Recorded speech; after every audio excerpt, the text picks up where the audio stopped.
Hello student, I am Sonam. Welcome back to my YouTube channel Apna Vidyalaya. आज के इस video में हम आप सभी को बताएंगे क्लास 10 विज्ञान का बिल्कुल वायरल पेपर ऐसा ही आएगा आप सभी का 2024 बोर्ड एग्जाम में साइंस का बिल्कुल वायरल पेपर, बोर्ड का पेपर। अगर आप सभी लोग इस पूरे पेपर की तैयारी कर लेते हो तो आप सभी का इस बार बोर्ड एग्जाम में साइंस में आपका 70 में 70 नंबर बिल्कुल पक्का है।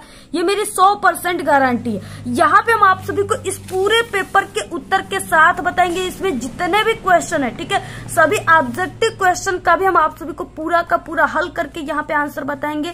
और सभी लॉन्ग क्वेश्चन, न्यूमेरिकल, जितने भी टाइप के इस पेपर में क्वेश्चन होते हैं, सभी क्वेश्चन के पूरे उत्तर को हम आप सभी को लिख करके समझा करके बताएंगे। ठीक है, अगर आप सभी लोग इस पूरे पेपर की तैयारी कर लेते हो तो आप सभी का इस बार साइंस में बिल्कुल 95% आएगा, यानी पूरे के पूरे नंबर आप सभी का आएगा। पूरे सॉल्यूशन हम आप सभी को बताएंगे। और इस वायरल पेपर में जितने भी क्वेश्चन है बिल्कुल वायरल क्वेश्चन है, आप सभी के एग्जाम में हर साल आने वाले क्वेश्चन है। ठीक है, क्योंकि ये पेपर ही बिल्कुल वायरल है। और यहाँ पे रहा ये OMR सीट जो हम आप सभी को पूरा भर के बताएंगे, यानी जो 20 ऑब्जेक्टिव क्वेश्चन आ रहे हैं इस पेपर में, उसका आप सभी को आंसर इसी OMR सीट में देना है। तो किस तरह से देना है आप सभी को पूरा का पूरा आंसर भर के दिखाएंगे। तो आप सभी को सबसे पहले इस वीडियो को लाइक जरूर कर देना है और आप लोग इस वीडियो को बिना स्किप के लास्ट तक देखिएगा, तभी आप सभी को ये पूरा पेपर समझ में आएगा और इसमें जितने भी क्वेश्चन है सभी के आंसर आप सभी को समझ में आएगा। ठीक है, सबसे पहले इस बोर्ड के पेपर में आप सभी को यहाँ पे अपनी 10 अंकों का रोल नंबर लिखना है। इसके बाद आप सभी को यहाँ पे अपना नाम लिखना है। ठीक है, और इसके बाद देखिए यहाँ पे इस पेपर के जो संकेतांक रहेगा, यानी पेपर कोड रहेगा, जो आप सभी का 2024 बोर्ड एग्जाम होगा, साइंस के पेपर का पेपर कोड होगा, वो 824 DG रहेगा। ठीक है, इस तरह से। और इसके बाद देखिए ये जो आपका साइंस का पेपर का, यानी जो आपको इसको सॉल्व करने के लिए आपको टाइम मिलेगा, वो 3 घंटे 15 मिनट का समय आप सभी को दिया जाएगा। और इस 15 मिनट के समय में आप सभी को इस पूरे प्रश्न पत्र को काफी अच्छे तरीके से पढ़ना है। ठीक है, और यहाँ पे ये पूर्णांक 70 का रहेगा, इसमें आप सभी को नंबर लाना होगा। तो सबसे पहले यहाँ पे निर्देश दिया है, उसको आपको पढ़ लेना, काफी इंपॉर्टेंट है। तो सबसे पहले कि प्रारंभ के 15 मिनट जो है आपको इस पूरे प्रश्न पत्र को पढ़ने के लिए निर्धारित किया गया है। ठीक है, इसके बाद क्या है, इसमें यहाँ पे दूसरे में क्या है कि यह प्रश्न जो है वो 2 खंडों में विभाजित है, खंड अ और खंड ब। नेक्स्ट है यहाँ पे खंड अ तथा खंड ब 3 उपखंडों में विभाजित है, यानी जो आपका साइंस है क्लास 10 का 3 उपखंडों में विभाजित है, जैसे फिजिक्स, केमिस्ट्री, बायोलॉजी। ठीक है, तो इस तरीके से वही उपखंड यहाँ पे दिखाए गए। नेक्स्ट है प्रश्न पत्र खंड अ में जो है बहुविकल्पी प्रश्न है, जो कि 20 ऑब्जेक्टिव क्वेश्चन पर क्वेश्चन 1 नंबर का। उसका आंसर आप सभी को OMR सीट पे देना है, जैसा कि हमने आपको बताया। और इसमें आपको काले और नीले बॉल पॉइंट पेन यानी डार्ट पेन का यूज करना है OMR सीट भरते समय। इसके बाद नेक्स्ट है यहाँ पे प्रश्न पत्र जो है खंड अ के प्रश्नों को हल करने के लिए आप सभी को 1 घंटे का समय मिलेगा, यानी जो 20 ऑब्जेक्टिव क्वेश्चन है उसको हल करने के लिए आपको 1 घंटे का समय उसमें देना है। इसके बाद खंड बी जो है उसमें आपके वर्णनात्मक प्रश्न 4 नंबर 6 नंबर वाले क्वेश्चन है, उसको हल करने के लिए आप सभी को 2 घंटे का समय निर्धारित है, यानी 3 घंटे का आपका पेपर है। तो इस 3 घंटे में आपको पूरे पेपर को ठीक है कर लेना है, यानी आप सभी को पर क्वेश्चन पे कम से कम टाइम आप सभी को खर्च करना है और उसी टाइम में आपको पूरे क्वेश्चन का आंसर लिख लेना है। ठीक है, इसके बाद देखिए यहाँ पे क्या है, यानी कि दिया है कि प्रत्येक प्रश्न के सम्मुख उसके अंक भी निर्धारित है, उसी के अंक को देखकर आपको उस क्वेश्चन का आंसर लिखना है। ठीक है, यानी कितने नंबर का क्वेश्चन है तो आपको कितना लाइन कितना पेज लिखना है। नेक्स्ट है खंड ब के प्रत्येक खंड में क्या है, सभी प्रश्न जो है उसको एक साथ करना बिल्कुल अनिवार्य है। यानी अगर आप सभी लोग उपखंड क के क्वेश्चन को कर रहे हो तो आप लोग उपखंड क ऊपर कॉपी में सबसे पहले लिख करके सभी क्वेश्चन उपखंड क के उपखंड क में ही करोगे। ये नहीं कि उपखंड क का क्वेश्चन जो 2 ठो बचा है बाद में उसका आंसर पता चल गया तो आप लोग उपखंड ख में उसको लिख दिए। अगर ऐसे लिखते हो तो टीचर आपके वहां पे नंबर काट लेंगे, इसलिए आपको जो खंड है उसी खंड का उसी खंड में क्वेश्चन का आंसर लिखना है। ठीक है, तो सबसे पहले आता है खंड अ, जिसमें ऑब्जेक्टिव क्वेश्चन है, 20 ऑब्जेक्टिव क्वेश्चन है और ये 20 नंबर के हैं। ठीक है, तो यहाँ पे क्या उपखंड सबसे पहले क, इसमें पहला सबसे क्वेश्चन क्या है और इसका आंसर किस तरह से आप सभी को यहाँ पे कौन सा होगा और वो किस तरह से होगा, सब कुछ यहाँ पे हम आपको बताएंगे।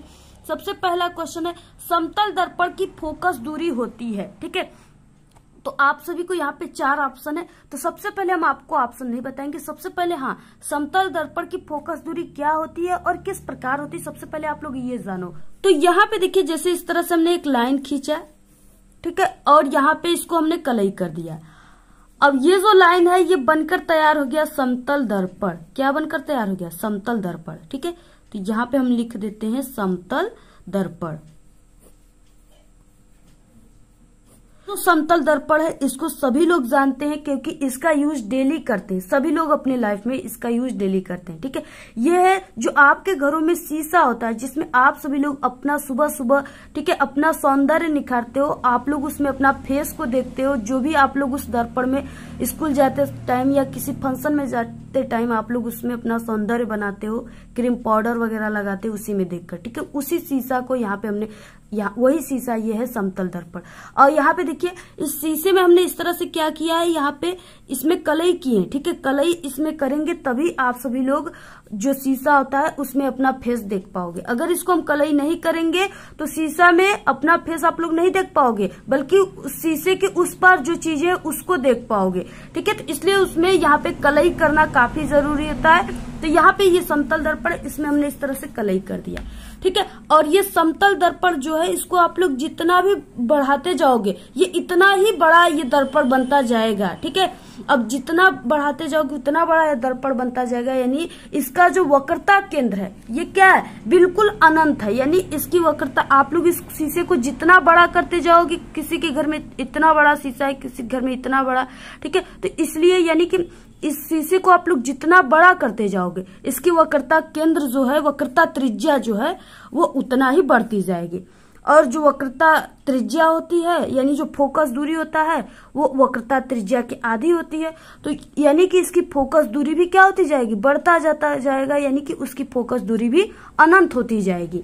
तो इस तरह से क्या है, और जब भी आप सभी लोग उस शीशे में, यानी जो आपके घरों में है शीशा, उसमें जब भी आप लोग अपना फेस देखते हो, कुछ भी उसमें आप लोग देखते हो, तो क्या होता है कि जो उसका प्रतिबिंब बनता है वो उसी दर्पण में ही बनता है, यानी शीशे में ही बनता है। आप लोग जब अपना शीशे में मुंह देखते हो, ठीक है, फेस देखते हो, तो आप सभी लोग उसी शीशे में ही तो देखते हो, ये नहीं कि शीशे के किसी बाहर देखते हो, या आप सभी का जो प्रतिबिंब है वो कहीं और जाकर के अपवर्तित हो रहा है। ठीक है, ऐसा तो नहीं है। उसी शीशे के अंदर ही क्या होता है? प्रतिबिंब बनता है। और इसकी वक्रता त्रिज्या जो है वो अनंत होती है, जिसके कारण इसकी फोकस दूरी भी अनंत होती है। ठीक है, तो यहाँ पे ये समतल दर्पण की फोकस दूरी क्या होती है? अनंत होती है। यहाँ पे ऑप्शन क्या हो जाएगा? बी राइट है, यानी पहले का बी राइट है। अब देखिए इसको आप सभी को यहाँ पे OMR शीट में किस तरह से आपको भरना है। तो सबसे पहले ये सब जो आप सभी के OMR शीट में ये सब लिखा रहेगा, ठीक है, सब्जेक्ट वगैरह। और यहाँ पे क्या आपको, यहाँ पे जो पेपर का संकेतांक है DG, तो यहाँ पे आपको सबसे पहले यहाँ पे D और इसमें G भरना है। ठीक है, यहाँ पे प्रश्न पत्र मार्का सीरीज, यहाँ पे प्रश्न पत्र मार्का सीरीज में पहला D रहेगा और यहाँ पे G रहेगा। ठीक है, यानी पहला वर्ड और दूसरा वर्ड। इसके बाद इसमें जहां पर भी D दिया है उसको आपको कलर कर देना है। यहाँ पे D दिया है, इसको आपको कलर कर देना है, भर देना है इस लड्डू को। G यहाँ पे इसको भर देना। और आप सभी को इसको डार्ट पेन से भरना है, काले और नीला पेन से। ठीक है, यहाँ पे हम आपको पेंसिल से भरकर बता दे रहे हैं। और इसमें यहाँ पे आप सभी को अपनी सिग्नेचर करना है, जो भी आपका नाम है आप लोग यहाँ पे लिख दीजिएगा। बाकी यहाँ पे पहले का बी राइट था, यानी कि पहले का बी गोले को आपको इस तरह से भरना है। और हाँ, गोला सही भरने और गलत भरने की तरीका यहाँ पे दिया हुआ है। आप लोग जैसे यहाँ पे देखिए गलत भरने की तरीका है और सही भरने का तरीका, मतलब पूरे तरीके से आपको पूरे गोले को भरना है। तो ऐसे आप सभी को भरना है और आप लोग को पेन से भरना है। ठीक है, तो इस तरीके से। नेक्स्ट दूसरा क्वेश्चन, आंखों में प्रवेश करने वाली प्रकाश की मात्रा को नियंत्रित करता है। ठीक है, ऑप्शन है यहाँ पे परितारिका, पुतली, श्वेत मंडल और सिलियरी पेशियां। ठीक है, तो यहाँ पे ऑप्शन बी राइट हो जाएगा, पुतली। किस तरीके से? जैसे यहाँ पे देखिए पुतली आंखों में कहाँ पे होता है, तो ये क्या है? ये आंख है। ठीक है, ये आप सभी लोगों का आंख है। और यहाँ पे इस तरीके से इसमें ये होता है। और ये बीच में क्या होती है? पुतली होती है। बीच में क्या होता है? पुतली होती है इस तरीके से। और इधर क्या होता है? आयरिस होता है, जिससे प्रकाश क्या होता है? हमारे यहाँ पे नेत्र में यानी पुतली में जो प्रकाश है वो प्रवेश करता है। तो क्या करता है? यानी ये पुतली जो है इसी के माध्यम से हमारे आंखों में प्रकाश जो है वो प्रवेश करती है। ठीक है, और जब प्रकाश प्रवेश करती है तो वो वस्तुएं हमें दिखाई देने लगती है। जैसे अगर हम अंधेरे में, बिल्कुल अंधेरा है, कहीं प्रकाश नहीं है, अगर हम किसी वस्तु को देखेंगे तो वो वस्तु हमें दिखाई नहीं देगी। जैसे ही हम कोई वहां पे टॉर्च बारेंगे उस अंधेरे में या प्रकाश में आएंगे, ठीक है, जैसे ही प्रकाश हमारे आंखों पर पड़ेगी, हमारे पुतली पर पड़ेगी, तो वो वस्तु हमें दिखाई देने लगती है। ठीक है, तो यानी कि आंखों में प्रवेश करने वाली मात्रा को पुतली नियंत्रित करता है। और देखिए, हम आप सभी को बता दें कि यहाँ पे ये जो पुतली है, इसकी एक खासियत होती है, इसकी एक कला होती है। ठीक है, इसका एक गुण होता है कि ये अगर आप सभी लोग जाओगे अंधेरे में, ठीक है, अंधेरे में अगर आप सभी लोग जाओगे तो ये पुतली अपने आप बड़ी हो जाती है। इसका आकार क्या हो जाता है? बड़ा हो जाता है पहले की अपेक्षा। और जैसे ही आप लोग प्रकाश में आओगे तो ये पुतली जो है फिर से छोटी हो जाती है। ठीक है, और ये इसका समंजन क्षमता भी कहलाता है, आंखों का इसको कहते हैं। अब देखिए, ये बड़ी क्यों हो जाती है अंधेरे में? जैसे जब आप लोग अंधेरे में जाते हो तो आपकी आंखों में मौजूद जो पुतली है वो बड़ी इसलिए हो जाती है कि क्योंकि बड़ा जब अधिक होगा तो इसमें क्या होगा, अधिक से अधिक मात्रा में जो प्रकाश है वो प्रवेश करेगा, जिससे अगर थोड़ा बहुत अंधेरे में अजोर है, यानी कि थोड़ा बहुत लाइट है, तो आप सभी लोग जो भी वस्तु सामने है उसको अच्छे से थोड़ा देख पाओगे, यानी ज्यादा से ज्यादा प्रकाश इसमें प्रवेश करे। और जब आप लोग लाइट में आओगे, प्रकाश में आओगे, तो ये पुतली छोटी हो जाती है, क्योंकि जब आप लोग प्रकाश में हो तो इसमें कम प्रकाश भी प्रवेश करेगा, तब भी वह वस्तु आप सभी को अच्छे से दिखाई देगी। ठीक है, तो ये क्या है, यानी कि जो आंखों में प्रवेश करने वाली प्रकाश है उसको कौन नियंत्रित करता है? तो उसको पुतली नियंत्रित करता है। ऑप्शन बी राइट है। नेक्स्ट क्वेश्चन है, सिलिकॉन पदार्थ होता है, क्या होता है? ऑप्शन यहाँ पे 4 दिए। पहला है सुचालक, दूसरा है कुचालक, ठीक है, और तीसरा है यहाँ पे अर्धचालक जिसे सेमीकंडक्टर कहते हैं, और डी है कोई नहीं। तो यहाँ पे देखिए, जो सिलिकॉन होता है यानी SI सिलिकॉन जो होता है ना, वो क्या होता है? अर्धचालक होता है। यानी इसमें क्या होता है कि इसमें धारा का प्रवाह होता है, इसमें करंट उत्पन्न होता है, जनरेट होता है, लेकिन क्या है, बहुत ही कम मात्रा में होता है, यानी थोड़ा थोड़ा होता है। तो यहाँ पे क्या हो गया, ये सेमीकंडक्टर यानी अर्धचालक है। नेक्स्ट है, चुंबकीय क्षेत्र का मात्रक होता है। तो चुंबकीय क्षेत्र का मात्रक क्या होता है? पहला है क्वेश्चन यहाँ पे आंसर में वेबर बटे मीटर, ठीक है, ये नहीं होता है। उसके बाद दूसरा वेबर मीटर स्क्वायर, ये भी नहीं होता है। तीसरा है वेबर बटे मीटर स्क्वायर, तो यहाँ पे ऑप्शन क्या है? बी राइट है। इसके बाद नेक्स्ट 5वां क्वेश्चन, वक्रता त्रिज्या का मात्रक होता है। देखिए, जो वक्रता त्रिज्या होता है उसको आप लोग सेंटीमीटर में भी नाप सकते हो, मीटर में भी, मिलीमीटर में भी, ठीक है, और जो भी यानी डेकामीटर में भी, सभी मीटर में आप सभी लोग इस वक्रता त्रिज्या को माप सकते हो। तो यहाँ पे क्या हो जाएगा, इनमें से सभी ऑप्शन डी राइट है। आप सभी को इन सभी ऑप्शनों को OMR शीट में भर लेना है। 6वां क्वेश्चन, विद्युत धारा का मापन करते हैं, यानी जो विद्युत धारा इलेक्ट्रिक करंट है उसको किससे नापा जाता है? ठीक है, तो किससे नापा जाता है? अमीटर से। ऑप्शन यहाँ पे सी राइट है।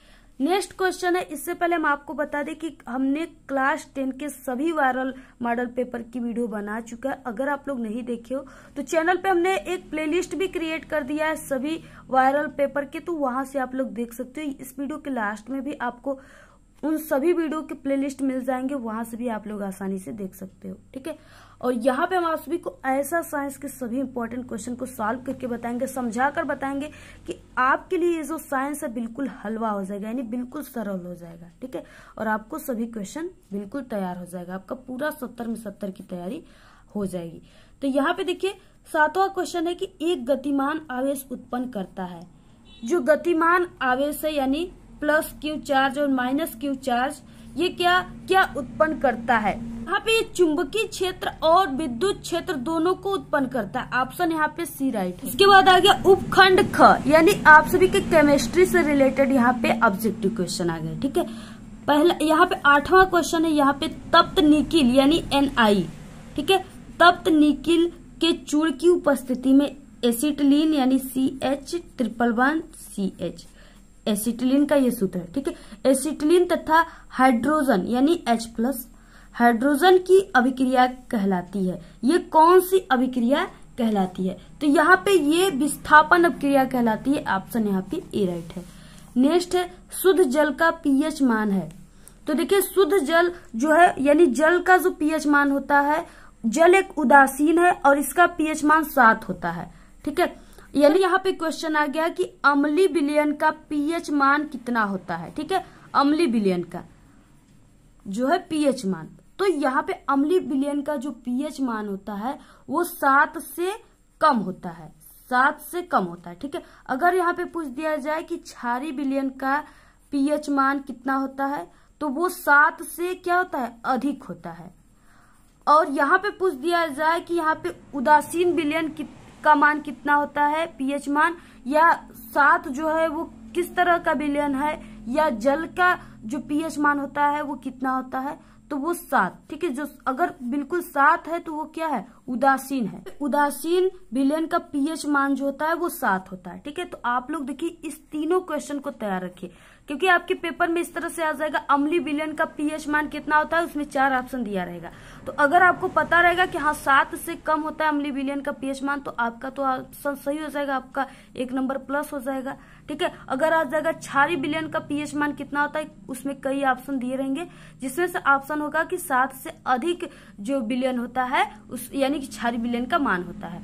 उसके बाद उदासीन पीएच मान का इसका वैल्यू कितना होता है, तो यहाँ पे 7 होता है। ठीक है, 7 को उदासीन कहते हैं, और जल जो है ये उदासीन है, इसलिए इसका जो पीएच मान होता है वो 7 होता है। ऑप्शन सी राइट है। नेक्स्ट है 10वां क्वेश्चन, C2H5HSO4 यानी एथिल हाइड्रोजन सल्फेट। ठीक है, इसका नाम है एथिल, यहाँ पे एथिल लगा C2H5 और यहाँ पे हाइड्रोजन, और SO4 को सल्फेट कहते हैं। ठीक है, तो यहाँ पे एथिल हाइड्रोजन सल्फेट को जब 160 डिग्री सेल्सियस से 170 डिग्री सेल्सियस ताप पर गर्म करने पर क्या बनता है। ठीक है, तो सबसे पहले देखिए C2H5, ठीक है, और HSO4, ये क्या है, एथिल हाइड्रोजन सल्फेट का सूत्र है। ठीक है, ये C2H5 को एथिल कहेंगे क्योंकि यहाँ पे 2 कार्बन है, तो एक कार्बन को मेथ और दूसरे कार्बन को एथ कहते हैं। ठीक है, तो एथिल, और यहाँ पे हाइड्रोजन, और SO4 को सल्फेट कहते हैं, इसको सल्फेट कहते हैं। तो यहाँ पे एथिल हाइड्रोजन सल्फेट हो गया। अब इसको गर्म करना है 160 से 170 डिग्री सेल्सियस ताप पे। तो ठीक है, यहाँ पे देखिए इसको C2H5 और HSO4, ठीक है, और इसको हमें गर्म करना है कितना, 160 डिग्री सेल्सियस से 170 डिग्री सेल्सियस ताप पर। और गर्म करने की जो सिंबल होती है रिएक्शन में इस तरह से होती है। अब देखिए जब हम इसको गर्म करेंगे तो ये किसमें टूटेगा, यानी क्या यहाँ पे बनेगा, तो यहाँ पे देखिए C2H5 जो है, यहाँ पे हम इसको इस तरह से लिख सकते हैं C2H4, और एक H को इसमें से हम निकाल देते हैं, HSO4 ऐसे हो जाएगा। ठीक है, यानी ये इस तरह से हो जाएगा CH2 सिंगल बॉन्ड CH2, और यहाँ से जुड़ा हुआ एक H है। ठीक है, यहाँ जैसे ये तो हो गया 2 कार्बन है, 1 2, तो यहाँ पे C2 हो गया, और H 2 ठो यहाँ पे, H 2 ठो यहाँ पे, यानी 4 हो गए, तो C2H4 हो गया ये वाला चीजें, और इससे जुड़ा है कि H हमने यहाँ पे लिख दिया, बाकी ये चीजें जो है ये इससे जुड़ जाएंगे। ठीक है, HSO4 इस तरह से। अब जब हम इसको यहाँ पे गर्म कर रहे हैं तो यहाँ से ये जो है H2SO4 यानी जो यहाँ पे तेजाब है ये इससे टूटकर निकल जाएगा गर्म करने पर। ठीक है, यानी यहाँ से ये चीजें जो है ये निकल जाएंगे। तो यहाँ पे यहाँ पे हाइड्रोजन है, एक हाइड्रोजन, तो 2 हाइड्रोजन हो गया, तो यहाँ पे हो जाएगा H2 और यहाँ पे SO4। ठीक है, तो ये जो है ये सल्फ्यूरिक अम्ल का सूत्र यहाँ से निकल गया, यानी तेजाब का। तो यहाँ पे क्या बन जाएगा, यहाँ पे सबसे पहले कि यहाँ पे बचा क्या है, तो C2H4। ठीक है, C2H4 यानी इसको एथिलीन कहेंगे, C2H4 बचा है, और इसको इस तरह आप लोग इस तरह से भी लिख सकते हैं CH2 डबल बॉन्ड CH2। ठीक है, ये भी एथिलीन का सूत्र है। तो यहाँ पे C2H4 प्राप्त हुआ, और प्लस यहाँ पे क्या हुआ, यहाँ पे H2SO4। ठीक है, यहाँ पे तो यहाँ पे H2SO4 इस तरह से ये क्या हो गया, सल्फ्यूरिक अम्ल प्राप्त हो गया। तो यहाँ पे हमें क्या प्राप्त हुआ, यानी जब हम यहाँ पे एथिल हाइड्रोजन सल्फेट को गर्म करेंगे तो हमें एथिलीन प्राप्त होगा। ऑप्शन यहाँ पे कौन सा राइट हो जाएगा, तो यहाँ पे ऑप्शन सी राइट हो जाएगा। ठीक है, C2H4। नेक्स्ट है क्वेश्चन 11, निम्नलिखित में से कौन प्रबल क्षार है, यानी इसमें क्या है कि सबसे अधिक क्षार कौन है, सबसे ज्यादा तगड़ा जो क्षार है वो कौन है, प्रबल। तो यहाँ पे KOH यानी पोटेशियम हाइड्रोक्साइड, जिससे साबुन बनता है, कपड़े धोने का साबुन जिससे बनता है, KOH यानी पोटेशियम हाइड्रोक्साइड, नहाने की भी साबुन इसी से बनता है। तो ये क्या है, प्रबल क्षार होता है। ऑप्शन यहाँ पे बी राइट है। नेक्स्ट है 12 क्वेश्चन, सल्फर डाइऑक्साइड का जलीय विलयन होता है, यानी सल्फर डाइऑक्साइड SO2 इसका जलीय विलयन जो होता है वो क्षारीय होता है। ऑप्शन बी राइट है। नेक्स्ट है 13 क्वेश्चन, निम्न में से कौन सा यौगिक अम्लीय प्रकृति का होता है? तो अम्लीय प्रकृति का कौन सा यहाँ पे यौगिक रहेगा जिसमें क्या रहेगा, लास्ट में अम्लीय क्रियात्मक समूह लगा रहेगा? तो यहाँ पे क्या है, COOH यानी ये कार्बोक्सिलिक अम्ल का यहाँ पे क्रियात्मक समूह लगा हुआ है। इसका नाम एस्टिक एसिड भी है, ठीक है। एसिड का मतलब अम्लीय। तो यहाँ पे क्या है, यहाँ पे COOH लगा है, कार्बोक्सिलिक अम्ल का क्रियात्मक समूह। तो ये क्या है, ये यौगिक अम्लीय प्रकृति का है। नेक्स्ट है यहाँ पे क्वेश्चन यानी खंड ग आ गया, इसमें आपका बायोलॉजी से रिलेटेड ऑब्जेक्टिव क्वेश्चन है। 14 क्वेश्चन है, पौधे द्वारा श्वसन क्रिया में निम्नलिखित में से कौन सी गैस निकलती है? आपको ये देखना है कि इसमें निकलती है पूछ रखा है, ये नहीं पूछ रखा है कि पौधे कौन सा गैस लेते हैं, ठीक है। तो इसमें देखिए, जो पेड़ पौधे होते हैं वो हम सभी जीवधारी को ऑक्सीजन गैस देते हैं, यानी उनसे ऑक्सीजन गैस निकलती है और हम सभी लोग उन्हें कार्बन डाइऑक्साइड देते हैं, जिससे पौधे जीवित हैं, ठीक है। और पौधे हमें ऑक्सीजन दे रहे हैं, जिससे हम सभी लोग जीवित हैं। तो यहाँ पे क्या है, ऑप्शन ए राइट है। नेक्स्ट है 15 क्वेश्चन, बौनेपन का क्या कारण है? बौनेपन का मतलब कि जिसकी जो कद होती है वो छोटी होती है, ठीक है, यानी जिसकी हाइट जो है वो नहीं बढ़ती है, उसे बौनापन यहाँ पे बोल रखा है। तो बौनेपन का क्या कारण है? देखिए, बौनेपन का क्या कारण है, यहाँ पे वृद्धि हार्मोन्स के स्राव में कमी, यानी जो वृद्धि होती है जिससे लंबाई बढ़ती है, वो उस हार्मोन्स की कमी हो जाने के कारण वो हार्मोन स्रावित नहीं होती है, जिससे लोगों का हाइट नहीं बढ़ता है, वो बौनापन कहलाता है, ठीक है। तो अगर ये वृद्धि हार्मोन्स का स्राव अधिक हो जाएगा तो लोगों की हाइट क्या हो जाएगी, अधिक हो जाती है। लेकिन अगर यही इसमें कमी आ गई तो लोग नहीं बढ़ेंगे, उनकी हाइट छोटी ही रह जाएगी। तो यहाँ पे ऑप्शन सी राइट है। नेक्स्ट है 16 क्वेश्चन, किसी आहार श्रृंखला में गैर जैव निम्नीकरण पीड़क नासिकों का प्रत्येक उच्चरपोषी स्तर पर, ठीक है, बढ़ती हुई मात्रा में एकत्रित होते जाना क्या कहलाता है? तो ये एकत्रित हो रहा है, एकत्रीकरण कहलाएगा। ऑप्शन यहाँ पे डी राइट है। नेक्स्ट है, प्राकृतिक रूप से ठोस ईंधन कौन सा है? तो सबसे ठोस ईंधन देखिए जो है वो कोयला है, क्योंकि यहाँ पे पीएनजी है, ये भी जो है ये पीएनजी गैस होता है, ये भी ठोस नहीं है। और एलपीजी गैस है, ये भी ठोस नहीं है। कोक भी ठोस नहीं है। सबसे ठोस क्या होता है, पत्थर की तरह, पत्थर के चट्टानों से ही बनता है कोयला, ठीक है। ऑप्शन बी राइट है। नेक्स्ट है 18 क्वेश्चन, मनुष्य में विक एक तंत्र का भाग है जो संबंधित है। विक जो है वो किससे संबंधित है यहाँ पे? तो यहाँ पे विक जो है उत्सर्जन से संबंधित है, ठीक है। ऑप्शन सी राइट है। नेक्स्ट है यहाँ पे 19 क्वेश्चन, मानव में भ्रूण को पोषण मिलता है। मानव में भ्रूण का मतलब देखिए, जो माँ के, ठीक है, गर्भाशय में पल रहे बच्चे होते हैं, उनको किस तरह से पोषण मिलता है, जिससे उनकी वृद्धि होती है, उनकी विकास होती है और वो 9 महीने में बनकर तैयार होते हैं। तो वो प्लेसेंटा जो है, ठीक है, यानी जब बच्चे माँ के गर्भ में रहते हैं तो उनकी सेवा कौन करता है, प्लेसेंटा करता है। यानी प्लेसेंटा के माध्यम से ही जो चीजें माँ खाती है, जो भी पोषण तत्व माँ लेती है, वो बच्चे को मिलता है, जिससे उसकी वृद्धि होती है, ठीक है। तो वो है प्लेसेंटा। ऑप्शन यहाँ पे बी राइट है। नेक्स्ट है यहाँ पे 20 क्वेश्चन, मेंडल के अनुसार मटर के बौने पौधे का जीन प्रारूप होता है।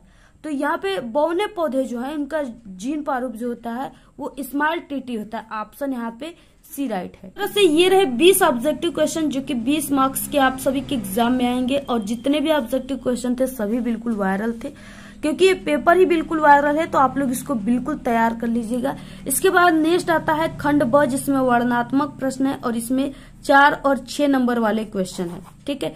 तो यहाँ पे अब इसका आंसर किस तरह से आप सभी को लिखना है, जिससे आपको पूरे के पूरे 4 नंबर 6 नंबर मिले, और आपको कैसे लिखना है। पहला क्वेश्चन है किरण आरेख का उपयोग करते हुए, ठीक है। ये क्या है, काफी इंपॉर्टेंट क्वेश्चन है आपके लाइट वाले जो चैप्टर है उससे, प्रकाश वाले, ठीक है। तो किरण आरेख यानी कि आपको डायग्राम खींचते हुए किरण आरेख का उपयोग करते हुए अवतल दर्पण, कौन सा दर्पण बोला है, अवतल दर्पण, ठीक है। इसका आप लोग काफी ध्यान रखिए। अवतल दर्पण द्वारा बने प्रतिबिंब की स्थिति और आपको प्रकृति की आपको लिखना है, ठीक है। ये 4 नंबर का क्वेश्चन है, यानी यहाँ पे 2 दिया हुआ है पॉइंट, और दोनों के बारे में आपको लिखना है। और पर पॉइंट 2 मार्क्स का है, 2 पॉइंट है 4 मार्क्स का है, ठीक है। तो यहाँ पे क्या है, पहला है ए में दिया है कि जब वस्तु वक्रता केंद्र तथा फोकस के बीच में हो तो प्रतिबिंब की स्थिति और प्रकृति ज्ञात करना है। नेक्स्ट है जब वस्तु बी में क्या है, जब वस्तु ध्रुव तथा फोकस के बीच में रखा हो तब उसकी प्रतिबिंब कहाँ बनेगी, उसकी स्थिति क्या होगी, यानी प्रतिबिंब सीधा बनेगा, उल्टा बनेगा या कैसा बनेगा। तो इस तरह से आप सभी को ज्ञात करना है। तो इसको चलिए हम आपको काफी अच्छे तरीके से समझा देते हैं। आप सभी लोग को डायग्राम बनाना बिल्कुल सरल हो जाएगा। इतनी अच्छी हम आप सभी को यहाँ पे ट्रिक बताएंगे, इतने अच्छे तरीके से समझाएंगे। यहाँ पे देखिए सबसे पहले ए वाले को हम करेंगे। इसमें क्या था ए वाले में कि वस्तु वक्रता केंद्र तथा फोकस के बीच में जब रखी हो तब वस्तु का प्रतिबिंब कहाँ बनेगा और उसकी प्रकृति क्या होगी। ठीक है, और दर्पण कौन सा है, यानी ये सभी जो प्रतिबिंब बनेंगे वो अवतल दर्पण में बनेंगे। ठीक है, तो सबसे पहले आप सभी को अवतल दर्पण किस टाइप का होता है सबसे पहले आपको ये पहचानना होगा, ये जानना होगा। तो यहाँ पे देखिए अवतल दर्पण जो होता है वो इस तरह से होता है, जैसे यहाँ पे हमने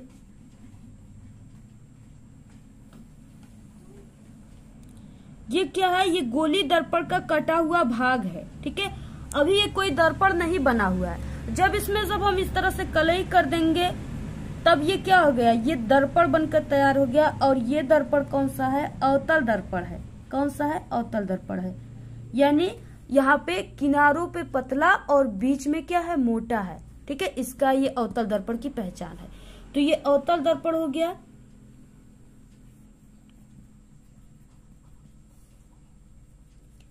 अब यहाँ पे इस अवतल दर्पण के बीचों बीच यहाँ पे एक मुख्य अक्ष जाता है। ठीक है,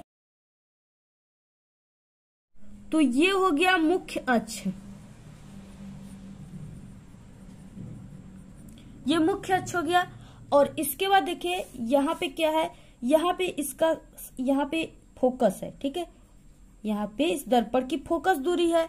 और इसके बाद ये जो है यहाँ पे इसका वक्रता केंद्र है, यहाँ पे इसकी वक्रता केंद्र हो गया। अब देखिए वस्तु कहाँ पे रखना है, तो वस्तु वक्रता केंद्र तथा फोकस के बीच में रखना है। और ये इसका ध्रुव हो गया। ठीक है, यानी पोल। अब वस्तु को वक्रता केंद्र और फोकस के बीच, यानी ये वक्रता केंद्र है और ये फोकस है, इसके बीच में यहाँ पे हम वस्तु को रख देते हैं।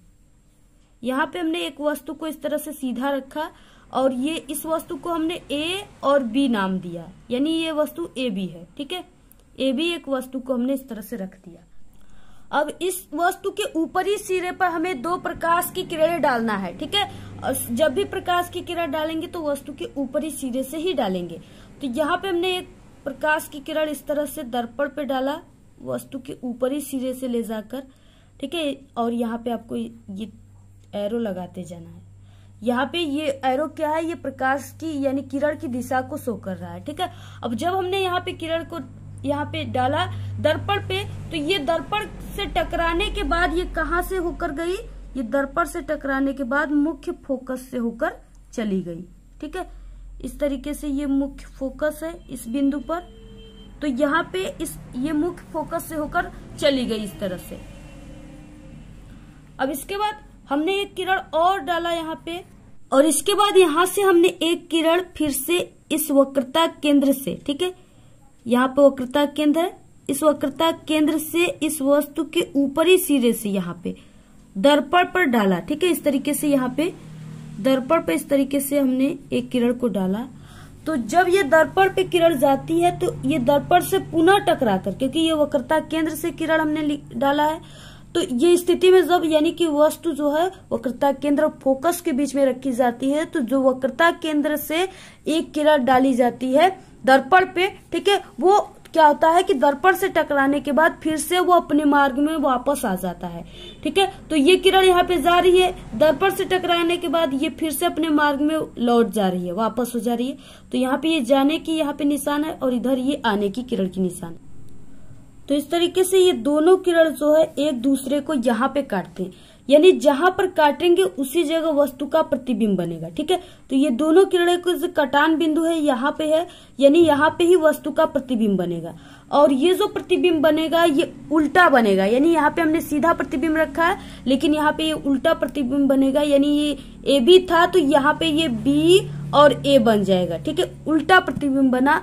और ये जो प्रतिबिंब की प्रकृति है ये क्या है कि छोटा प्रतिबिंब, यहाँ पे हमने जो प्रतिबिंब रखा था उससे ये प्रतिबिंब क्या हुआ, बड़ा बना है और ये उल्टा बना है। ठीक है, और वास्तविक बना है।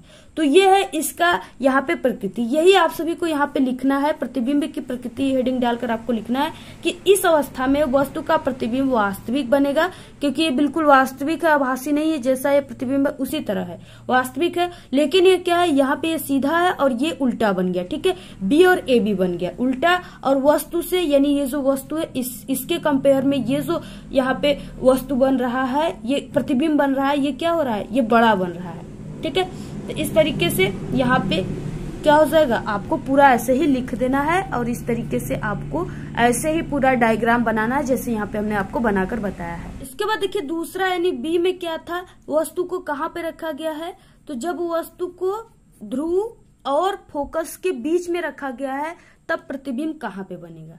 और ये जो है ये अवतल दर्पण में ही बोल रखा है, तो यहाँ पे फिर से उसी अवतल दर्पण को बना लेना है।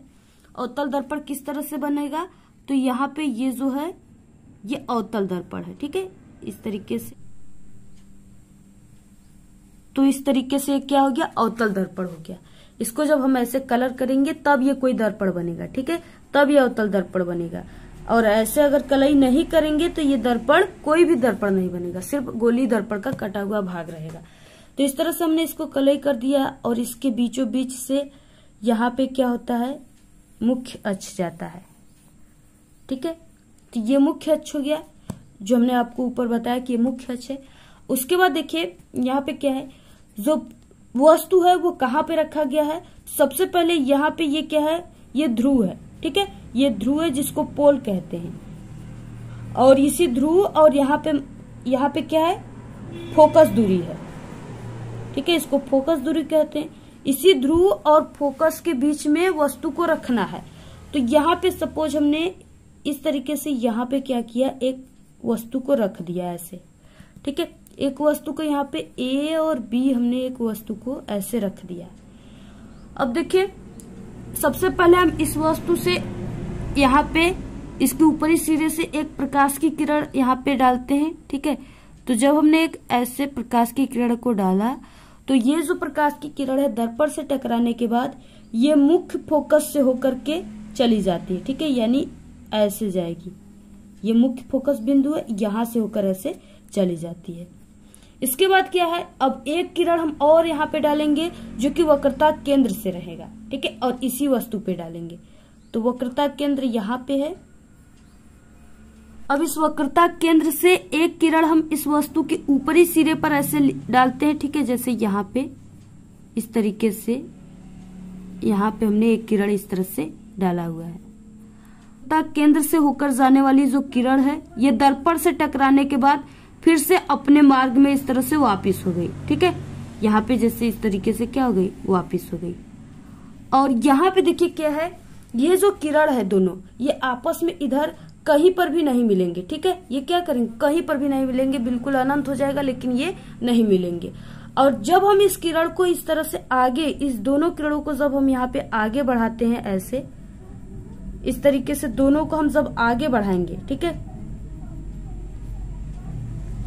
तो यहाँ पे ये दोनों किरणें मिल गई, यानी यहाँ पे ये दोनों किरण मिल गई, तो यहाँ पे क्या बन गया, वस्तु का प्रतिबिंब बन गया यहाँ पे। और ये जो प्रतिबिंब बना है ये सीधा बना है, ये क्या है, सीधा। जैसे यहाँ पे ए बी बना हुआ है तो ये ए डैश और बी डैश बन गया। ठीक है, यानी ये प्रतिबिंब सीधा बना है। जब इन दोनों किरणों को हम आगे की ओर बढ़ाए हैं तो ये दर्पण के पीछे जो बना है एक प्रतिबिंब बना है जो कि सीधा है, लेकिन ये आभासी है, यानी वास्तविक नहीं है, सिर्फ आभास किया जा रहा है कि हाँ एक दर्पण के पीछे प्रतिबिंब बना हुआ है।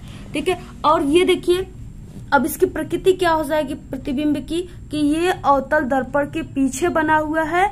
और ये क्या है, यानी ये जो वस्तु यहाँ पे था छोटा सा, इससे काफी बड़ा बना हुआ है। ठीक है, इससे काफी बड़ा बना हुआ है और ये आभासी बना हुआ है और सीधा बना हुआ है। ठीक है, तो इसमें आपको इस दर्पण की प्रकृति में यही लिखना है कि प्रतिबिंब आभासी है, सीधा है, वस्तु से बहुत बड़ा है, आवर्धित बड़ा हुआ है, ठीक है, और दर्पण के पीछे बन रहा है।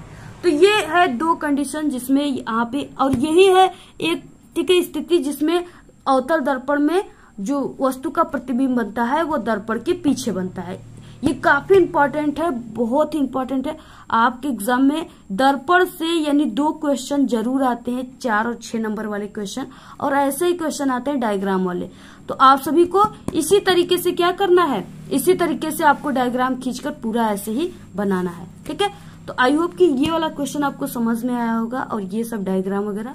इसके बाद नेक्स्ट क्वेश्चन, इसके बाद नेक्स्ट है काफी इंपॉर्टेंट क्वेश्चन, वायरल क्वेश्चन दूसरा, दूरदृष्टि दोष क्या है, इसका निवारण कैसे करते। काफी इंपॉर्टेंट क्वेश्चन है, ये जरूर आता है। निकट दृष्टि दोष, दूर दृष्टि दोष से एक क्वेश्चन आपके पेपर में जरूर आता है। तो यहाँ पे दूर दृष्टि दोष, ठीक है, क्या है सबसे पहले ये जानना है। दूर दृष्टि दोष से पीड़ित व्यक्ति जो होता है उसको क्या होता है, दूर की वस्तुएं तो स्पष्ट दिखाई देती है, ठीक है, यानी जो दूर की वस्तुएं होती है उस व्यक्ति को काफी अच्छे तरीके से दिखाई देती है, परंतु जो निकट की वस्तुएं हैं वो स्पष्ट रूप से दिखाई नहीं देती है। जैसे कोई व्यक्ति है, ठीक है, उसको दूर दृष्टि दोष हुआ है, तो उसको क्या नहीं दिखाई देगा और क्या दिखाई देगा। जैसे कोई दूर खड़ा, जैसे कुछ दूर पे खड़ा कोई बैल है, ठीक है, या कोई भी भैंस है, गाय है, अगर वो उसको देख रहा है तो वो उसको स्पष्ट रूप से दिखाई देगा कि हाँ वहां पे एक बैल खड़ा हुआ है। लेकिन अगर उसको पास से कोई भी किताब हो गया या न्यूज़पेपर हो गया उसको अगर पढ़ाया जाए तो उसको वो वर्ड जो है उसको नहीं दिखाई देगा, ठीक है, यानी उसको पास की वस्तुएं नहीं दिखाई दे रही हैं और दूर खड़ा जो बैल है वो दिखाई दे रहा है। इसका मतलब कि उसको दूर दृष्टि दोष है, ठीक है, ऐसे आपको समझना है। अब देखिए यहाँ पे, ठीक है, निकट की वस्तुएं स्पष्ट नहीं दिखाई देंगी और दूर की वस्तुएं उसको स्पष्ट दिखाई देगी। तो ये जो दूर दृष्टि दोष है इसके कारण क्या है, यानी किसके कारण जो है उसको वस्तु जो है वो पास की वस्तु जो है उसको दिखाई नहीं दे रही है और दूर की वस्तु दिखाई दे रही है। तो इसमें क्या होता है, नेत्र लेंस की वक्रता कम हो जाता है जिससे उसकी फोकस दूरी बढ़ जाती है, ठीक है। और दूसरा क्या है, यानी 2 कारण इसके हो सकते हैं। लेंस जो नेत्र लेंस तथा रेटिना के बीच की जो दूरी है वो कम हो जाती है, जिससे जो वस्तु का प्रतिबिंब है वो रेटिना पर न बन करके रेटिना से आगे बन जाती है, जिससे वो वस्तु व्यक्ति को नहीं दिखाई देता है, ठीक है। जैसे यहाँ पे देखिए, इस तरीके से हम आप सभी को बता दें, आपको यहाँ पे ये नेत्र गोलक बना लेना है, ठीक है, यानी आंख बना लेना है इस तरीके से, और इस बिंदु पर क्या है, रेटिना है, ठीक है। और यहाँ पे क्या है, इस तरीके से, अब देखिए यहाँ पे एक बिंदु है, ठीक है, इस बिंदु पर यहाँ पे कोई वस्तु है और इस वस्तु से इस आंख की दूरी, यानी ये वस्तु जो है ये 25 सेमी दूरी पर रखा गया है। कितने दूरी पर, 25 सेमी दूरी पर। तो यहाँ से क्या हो रही है, प्रकाश चल रही है और ये हमारे आंखों में ऐसे प्रवेश कर रहा है। तो यहाँ से जब प्रवेश कर रहा है, अब देखिए यहाँ से यानी हमारे आंखों से होकर के जो प्रकाश, अब यानी जो प्रतिबिंब इमेज रेटिना पर बनने जा रहा है वो किस तरह से बन रहा है यहाँ पे, तो यहाँ पे ये जो जहां पे किरण मिलेगी उसी जगह वस्तु का प्रतिबिंब बनेगा। तो यहाँ पे देखिए, यहाँ पे क्या है, दूरदृष्टि दोष है व्यक्ति के आंखों में, तो यहाँ पे प्रतिबिंब जो है वो इस रेटिना पर न बन करके यहाँ पे इस रेटिना के आगे यहाँ पे पी बिंदु पर बन रहा है, ठीक है। अब जब रेटिना पर बनेगा वस्तु का प्रतिबिंब तभी तो व्यक्ति को स्पष्ट दिखाई देगा, अगर रेटिना पर नहीं बनेगा तो वो वस्तु व्यक्ति को दिखाई नहीं देगा, ठीक है। तो यानी इसमें क्या होता है, ये किस कारण से हो रहा है, तो ये जो नेत्र गोलक है इस बढ़ जाने के कारण, इसकी जो है इसकी वक्रता त्रिज्या बढ़ जाने के कारण, इसकी फोकस दूरी बढ़ जाने के कारण यहाँ पे, ठीक है, ये जो प्रतिबिंब है ये रेटिना पर न बन करके रेटिना से आगे किसी पी बिंदु पर बन रही है। अब देखिए, अब इसमें आपको कौन सा लेंस का यूज करना है जिससे ये जो यहाँ पे बन रहा है रेटिना से आगे प्रतिबिंब ये रेटिना पर बने। इसके लिए आपको यहाँ पे एक लेंस का यूज करना होगा चश्मे में।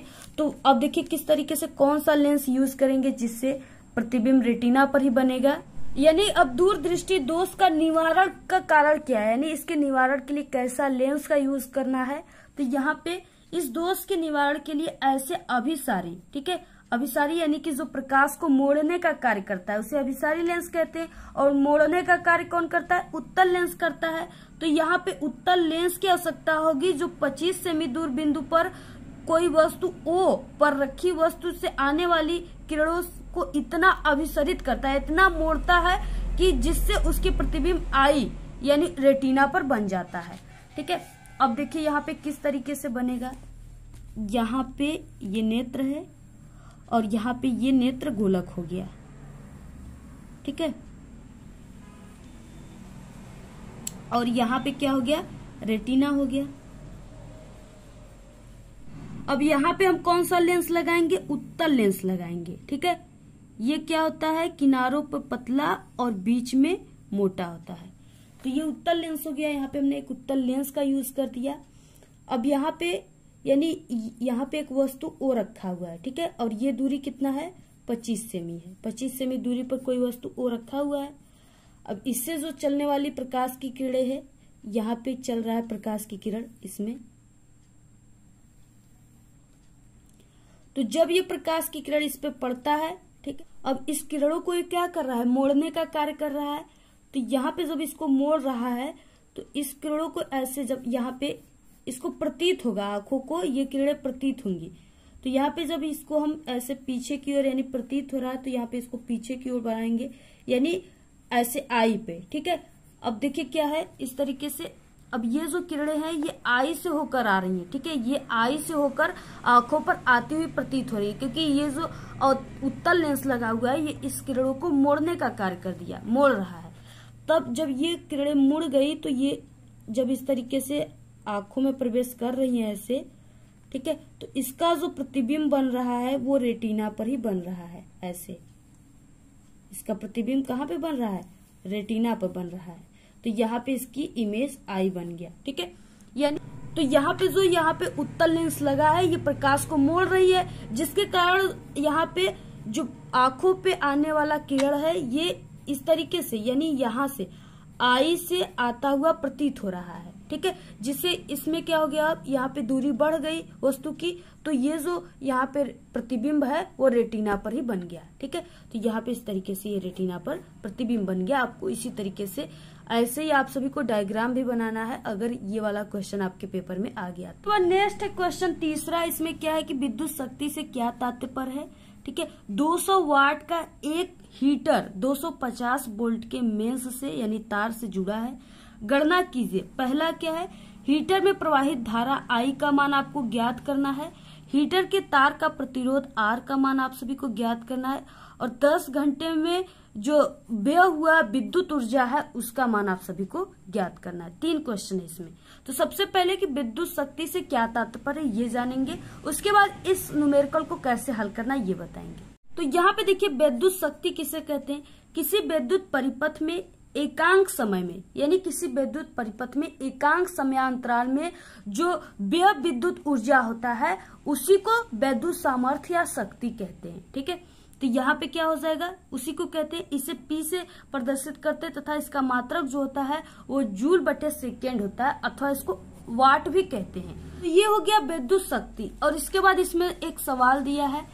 इसमें देखिए क्या है, सबसे पहले 200 वाट का एक हीटर है। ठीक है, तो यहाँ पे क्या हो जाएगा यानी विद्युत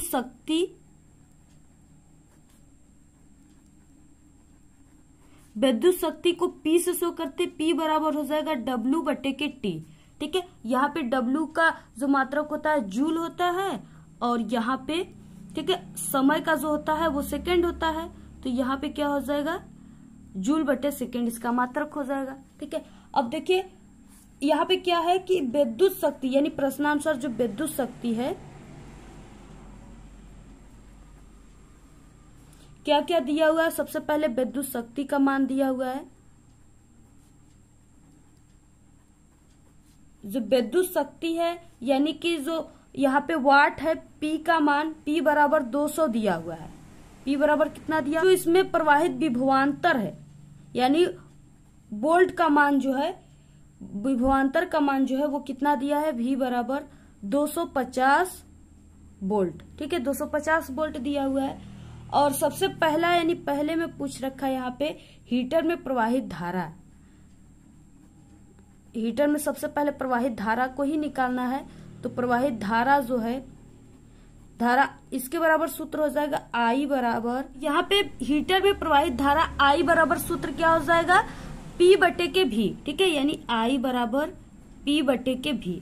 अब देखिए P का मान भी दिया हुआ है और V का मान भी दिया हुआ है। P का मान है 200 यहाँ पे वाट और V का मान 250 वाट। तो यहाँ पे रख दीजिए अब I बराबर P का मान यहाँ पे हम रख देते हैं 200 और यहाँ पे V का मान 250। ठीक है, अब देखिए यहाँ पे क्या हो जाएगा, 0 से 0 कट गया और 5 बचे 25 हो जाएगा, 5 चौक के 20 हो जाएगा। ठीक है, तो यहाँ पे क्या हो गया, I बराबर 4 बटे के 5 हो गया। अब इसका अब आप लोग भाग दे दीजिए। जब इसका आप लोग भाग दोगे, यहाँ पे देखिए हम भाग देकर आपको बता देते हैं किस तरीके से आपको भाग दिया जाता है। 5 का इसमें जाएगा नहीं 0। ठीक है, यहाँ पे दशमलव यहाँ पे हमने लगाया, यहाँ पे एक 0 लगा देंगे। ठीक है, यानी अगर यहाँ पे हम दशमलव बढ़ा दिए तो 3 अंक तक आप लोग यहाँ पे 0 उतार सकते हो। अब देखिए 5 अट्ठे क्या होता है, 40 होता है। तो यहाँ पे क्या हो गया, 40 आ गया, यानी सब मर गए, कट गए। अब देखिए यहाँ पे क्या हो गया, 0.8 यहाँ पे आया हुआ है। तो यहाँ पे I बराबर जो मान आ गया वो कितना आ गया, 0.8 एम्पियर। ठीक है, इसका मात्रक होता है। तो I बराबर 0.8 आ गया। दूसरा, हीटर के तार का प्रतिरोध। ठीक है, तो हीटर के तार का प्रतिरोध के बराबर सूत्र क्या हो जाएगा, तो इसके बराबर यानी प्रतिरोध बराबर सूत्र क्या हो जाएगा, R बराबर V बटे के I। ठीक है, और V का मान जो दिया था वो 250 दिया था और यहाँ पे हमने I का मान अभी निकाला है यहाँ पे 0.8। तो यहाँ पे 0.8 हो जाएगा। ठीक है, अब देखिए इसमें हम यहाँ पे ये जो एक अंक पे दशमलव, इसको हटाने के लिए हम ऊपर नीचे 10 का गुणा कर देते हैं। तो ये दशमलव हट जाएगा, तो यहाँ पे हो जाएगा, यहाँ पे एक 0 और बढ़ जाएगा। ठीक है, क्योंकि इसमें दशमलव नहीं दिया है और इसका दशमलव हट जाएगा। तो यहाँ पे सिर्फ 8 बचेगा। अब देखिए यहाँ पे 8 बचा, 8 तरीके कितना होगा, 24 होगा। ठीक है, तो 8 तरीके 24 हो गया और उसके बाद बचा यहाँ पे 1। तो यहाँ पे ये 10 हो गया, 8 का 10 में एक ही बार जाएगा यहाँ पे। अब इस 10 में से 8 जाएगा, यहाँ पे 2 बचेगा। ठीक है, और 2 के बाद यहाँ पे एक शून्य है। तो यहाँ पे 8 दूना के 16 होता है, यानी 20 में 8 का 2 ही बार में जाएगा, तो यहाँ पे 16 हो जाएगा। ठीक है, और इसके बाद फिर से इसमें से घटा देना है। यहाँ पे 20 में से 16 को घटाएंगे तो 4 आएगा। ठीक है, और 4 में 8 का नहीं जाएगा, तो यहाँ पे एक पॉइंट बढ़ाएंगे, यहाँ पे एक शून्य बढ़ाएंगे। तो यहाँ पे 8 यानी 8 पचे क्या होता है, 40 होता है। तो यहाँ पे इतना आंसर होगा। R का मान यहाँ से कितना निकल कर आ गया, 312 यानी 312.5। ठीक है, ओम।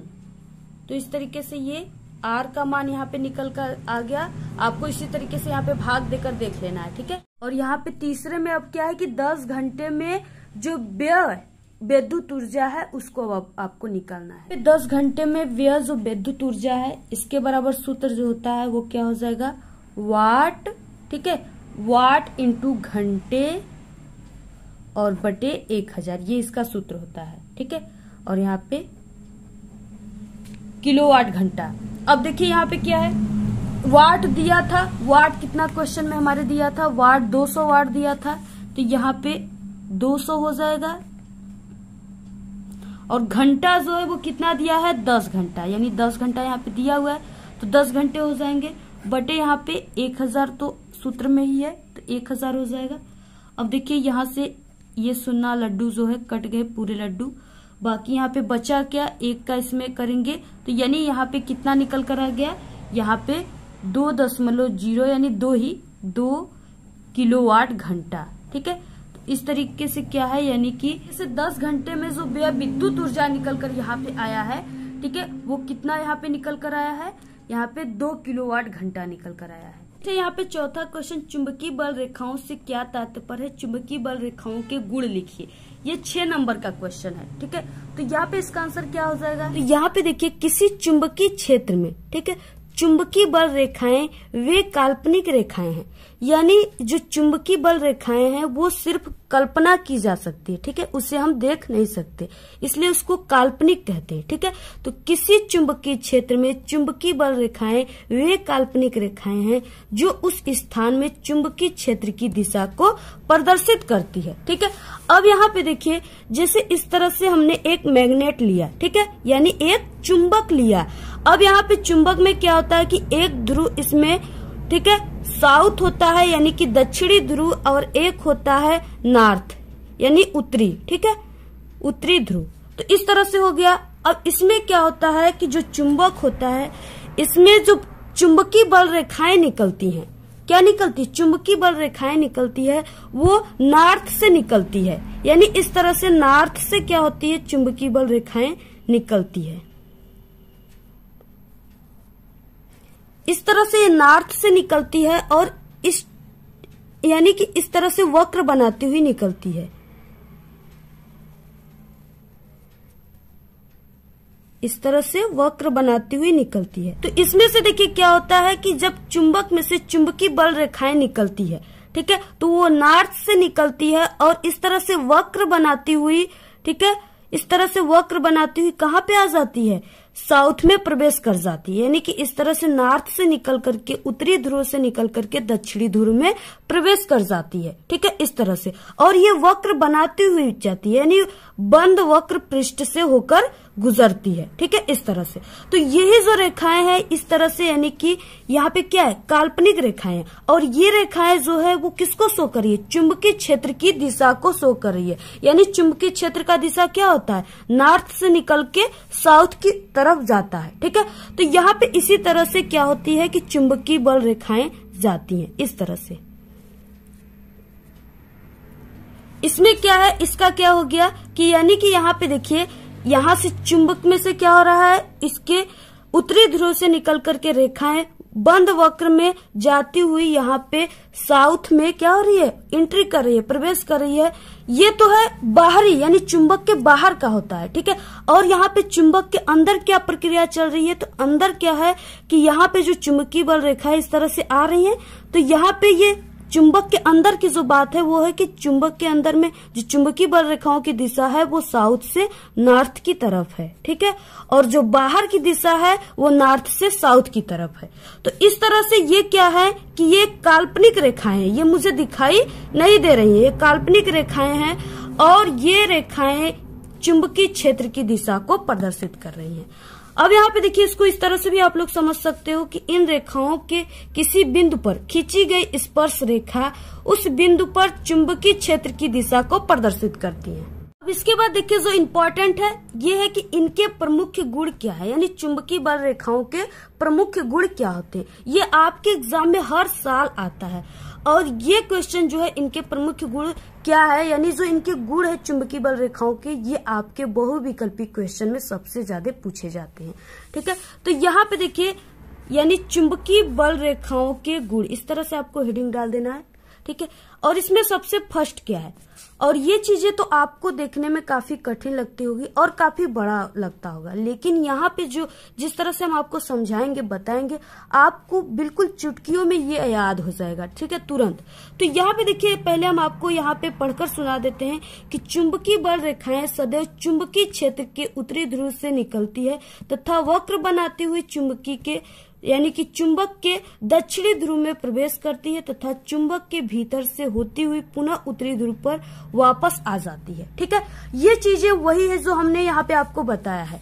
जैसा कि यहाँ पे हमने आपको बताया कि जो चुंबकीय बल रेखाएं होती हैं वो सदैव कहाँ से निकलती हैं, नॉर्थ से। चुंबक में नॉर्थ होता है यानी उत्तरी ध्रुव, यहाँ से ये निकल रही है, ठीक है। इस तरह से हमने आपको बताया ये निकल रही है कि नहीं, निकल रही है ना, उत्तरी ध्रुव से निकलती है, ठीक है, तथा वक्र बनाती हुई। तो यहाँ पे आप लोग देख सकते हो कि ये क्या बनाई हुई है, दोनों तरफ वक्र बनाई हुई है, ठीक है, यानी इस तरह से वक्र बनाती हुई चुंबक के दक्षिणी ध्रुव में प्रवेश करती है। तो इस तरह से हमने यहाँ पे बताया कि ये इस तरह से क्या कर रही है, यहाँ पे इस तरह से निकल रही है उत्तरी ध्रुव से और इस तरह से यानी इस साउथ यानी दक्षिणी ध्रुव में प्रवेश कर रही है, ठीक है। तथा चुंबक के भीतर से होती हुई पुनः उत्तरी ध्रुव पर वापस आ जाती है। अब यहाँ पे इस तरह से ये अंदर जा रही है रेखाएं और यहाँ पे फिर से अपने नॉर्थ की तरफ आ जा रही है। ठीक है, तो ये चीजें है, इसकी पहला गुण है, यानी चुंबकीय बल रेखाओं का पहला गुण यही है। ये चीजें आई होप कि आपको बहुत ही अच्छे तरीके से समझ में आ गया होगा। इसके बाद देखिए नेक्स्ट है वेरी मोस्ट इम्पोर्टेंट, इसका नेक्स्ट गुण चुंबकीय बल रेखाओं का कि चुंबकीय बल रेखाएं बंद वक्र के रूप में चलती हैं। तो इस तरह से आप लोग देख सकते हो कि ये रेखाएं बंद वक्र के रूप में चल रही हैं। ठीक है, ये नहीं कि यहाँ से जा रही है और इधर कहीं चली गई। ठीक है, ऐसा नहीं कर रही है, सिर्फ ये बंद वक्र के रूप में इस तरह से चलती जा रही है दोनों तरफ। ठीक है, तो ये हो गया दूसरा। इसके बाद नेक्स्ट जो है तीसरा, वो वेरी इंपॉर्टेंट है और ये आपके बहुविकल्पी क्वेश्चन में भी पूछता है और शॉर्ट क्वेश्चन में भी पूछता है। ठीक है, तो यहाँ पे है कि चुंबकीय बल रेखाएं एक दूसरे को कभी नहीं काटती, यानी ये इतनी फ्रेंड है कि एक दूसरे को कभी भी नहीं काटती है। ठीक है, कभी भी उससे झगड़े नहीं करती हैं। ठीक है, इस तरह से आप लोग इसको समझिए। अथवा दिया, आप लोग इस यहाँ पे ये वाले क्वेश्चन को कीजिए या ये वाले क्वेश्चन को, दोनों क्वेश्चन 6 नंबर के हैं। तो यहाँ पे आप देखिए ये जो न्यूमेरिकल ये कैसे सॉल्व होगा, यानी एक न्यूमेरिकल रहेगा और एक यहाँ पे लिखने के लिए दिया रहेगा। ठीक है, तो आप लोग को जो भी सरल लगता हो आप लोग वही चीजें कीजिए। तो यहाँ पे देखिए अब इसके बाद ये न्यूमेरिकल कैसे सॉल्व होगा। तो यहाँ पे देखिए क्वेश्चन में यदि 1.5 अपवर्तनांक वाले कांच के प्रिज्म कोण, यानी यहाँ पे 60 अंश है, प्रिज्म कोण कितना दिया है 60 अंश है, तो प्रिज्म से अल्पतम विचलन कोण का मान क्या होगा ये ज्ञात करना है। और यहाँ पे साइन 49 अंश का मान यहाँ पे दे रखा है, यहाँ पे 0.75। ठीक है, ऐसे आपके पेपर में भी बोर्ड के दिया रहेगा। यहाँ पे अपवर्तनांक का मतलब स्मॉल एन का मान दिया है 1.5। ठीक है, तो यहाँ पे स्मॉल एन का मान कितना दिया है 1.5, ये स्मॉल एन है, इसका मान दिया हुआ। इसके बाद यहाँ पे प्रिज्म कोण को ए से दिखाते हैं कैपिटल, इसका मान 60 अंश क्वेश्चन में ही दे रखा है इस तरीके से। ठीक है, अब इतना दिया है। अब देखिए प्रिज्म के पदार्थ का अपवर्तनांक का सूत्र जो होता है वो क्या होता है, तो यहाँ पे आप सभी लोग जानते हो कि n बराबर होता है साइन, ठीक है, कोष्टक में a plus del m by 2। ठीक है, बटे यहाँ पे साइन a बाई 2। ठीक है, इस तरीके से साइन a बाई 2 दिया हुआ है। अब देखिए अब आपको इसी सूत्र पे क्या करना है, ये जो मान दिया उसको रखना है। तो यहाँ पे n का मान जो है यहाँ पे दिया हुआ 1.5, तो आपको 1.5 बराबर साइन, ठीक है, और a का मान भी दिया है 60 अंश, तो आपको यहाँ पे a का मान रख देना है 60 अंश प्लस डेल m जो है वो विचलन कोण को, अल्पतम विचलन कोण को शो कर रहा है। ठीक है, बटे 2 और यहाँ पे साइन, a का मान जो है वो कितना दिया है 60 अंश बटे 2। ठीक है, इस तरीके से। अब यहाँ पे ये 2 से ये 60 अंश कट जाएगा, तो यहाँ पे क्या आ जाएगा 30 अंश हो जाएगा। ठीक है, यानी यहाँ पे 30 अंश हो जाएगा। तो यहाँ पे ये जो 30 अंश है, अब यहाँ पे ये जो 30 अंश है यानी साइन 30 अंश है, साइन 30 अंश जो है अब यहाँ पे हो जाएगा, यानी इधर क्या है, इधर भाग में है, अब ये बराबर के इधर आ जाएगा, तो ये गुणे में हो जाएगा। तो यहाँ पे क्या हो जाएगा, और जो साइन 30 अंश का मान होता है, ठीक है, साइन 30 अंश का मान कितना होता है 1/2 होता है, इस तरीके से। अब यहाँ पे क्या हो जाएगा, यानी आप लोग 1/2 ही यहाँ पे लिख दीजिए। तो यहाँ पे क्या हो जाएगा 1.5 इंटू 1/2 यानी साइन 30 अंश का मान बराबर यहाँ पे, ठीक है, बराबर यहाँ पे जो है यहाँ पे साइन 60 अंश प्लस डेल m बाई 2। बाकी ये नीचे वाला जो है अब इधर चला आया। ठीक है, बराबर के इधर, ये चीजें बराबर के इधर आ गया है, यानी गुणे में हो गया, यहाँ पे भाग में है। यहाँ पे देखिए इसका जब गुणा करेंगे इस तरीके से और इसके बटे 1 मान लिया जाता है। ठीक है, तो यहाँ पे 1.5 का जब इसमें करेंगे तो 1.5 आएगा और बटे 2 कम 2 आएगा। ठीक है, इस तरीके से। अब देखिए इसमें 1 अंक पे दशमलव लगा, यानी इसमें 10 का क्या कर देते हैं हम इस तरीके से गुणा कर देते हैं। ठीक है, ऊपर नीचे। अब ये हो जाएगा 15, यहाँ पे हम ऊपर नीचे 10 का क्या किए, यहाँ पे गुणा कर दिए, तो ये तो हो गया यहाँ पे 15, लेकिन यहाँ पे दशमलव नहीं लगा है, तो ये हो जाएगा 20। ठीक है, अब क्या है 15 में अब आपको 20 का क्या करना है, भाग देना है। तो यहाँ पे 15 में 20 का जो भाग है वो नहीं जाएगा तो यहाँ पे आपको 0 लेना है और यहाँ पे दशमलव लगाना है। अब आप लोग यहाँ पे 0 बढ़ा सकते हो। अब देखिए 2 का यानी इस तरह से जो 20 है, 20 का अगर आप लोग यहाँ पे 150 में भाग दोगे तो यानी 2 साते क्या होता है 14, तो आप लोग यहाँ पे यानी ये 7 बार में जाएगा, 2 साते 14 यानी यहाँ पे 140 हो जाएगा। अब देखिए यहाँ पे क्या हो जाएगा, 0 से 0 कुछ नहीं और यहाँ पे 5 में से 4 गया, 1 बचा और ये कुछ नहीं। ठीक है, तो यहाँ पे इस तरीके से अब यहाँ पे हमने दशमलव लगाया हुआ है यानी 3 अंक पे यहाँ पे 0 उतार सकते हैं, 3 अंक तक। तो यहाँ पे हमने 0 उतार दिया।